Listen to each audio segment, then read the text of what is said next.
Gaza ആക്രമിച്ച് തവിടുപൊടിയാക്കിയതിനു ശേഷം ഇപ്പോഴിതാ പലസ്തീന്റെ ഹൃദയഭാഗമായിട്ടുള്ള വെസ്റ്റ് ബാങ്കിൽ ഇസ്രായേൽ കനത്ത ആക്രമണത്തിന് തയ്യാറെടുക്കുന്നു എന്നുള്ള റിപ്പോർട്ടുകൾ പുറത്തു വരുന്നു. ഇതേ തുടർന്ന് ഇസ്രായേലിന്റെ പ്രധാനമന്ത്രിയായിട്ടുള്ള നെതന്യാഹു വലിയ പ്രഖ്യാപനം തന്നെയാണ് നടത്തിയത്.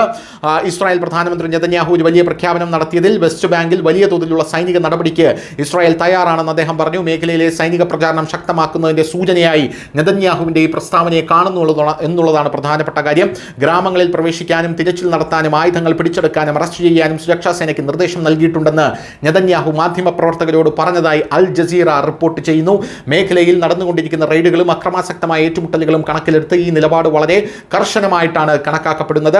തീവ്രവാദ ഒളിത്താവളങ്ങൾക്കെതിരെ വലിയ തോതിലുള്ള നടപടി സ്വീകരിക്കാൻ ഇസ്രായേൽ പൂർണ്ണമായും തയ്യാറാണ് എന്നാണ് ഇപ്പോൾ നെതന്യാഹു വെളിപ്പെടുത്തിയിരിക്കുന്നത്. അദ്ദേഹം ചർച്ചയ്ക്കിടെ ഇക്കാര്യം ഊന്നിപ്പറയുകയുണ്ടായി.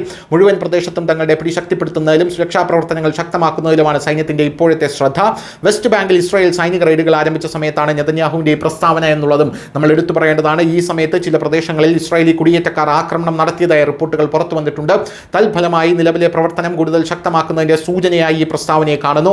വെസ്റ്റ് ബാങ്ക് നിലവിൽ ഇസ്രായേലിന്റെ അധിനിവേശത്തിലാണ് എന്നുള്ളതാണ് ശ്രദ്ധിക്കേണ്ട മറ്റൊരു കാര്യം. മറുവശത്ത് യൂത്ത് എഗ്നൻസ് സെറ്റിൽമെന്റ് സ്ഥാപകനായിട്ടുള്ള ഇസ അമ്രോ അൽ ജസീറയോട് സംസാരിക്കവേ നിലത്തെ യാഥാർത്ഥ്യവും വിവരിച്ചുകൊണ്ട് ഇതിൽ ജനങ്ങൾ വളരെയധികം ഭയപ്പെട്ടിരിക്കുന്നു, അവർ ദുഃഖിതരാണ് എന്നും പറയുന്നു. News desk news India Malayalam.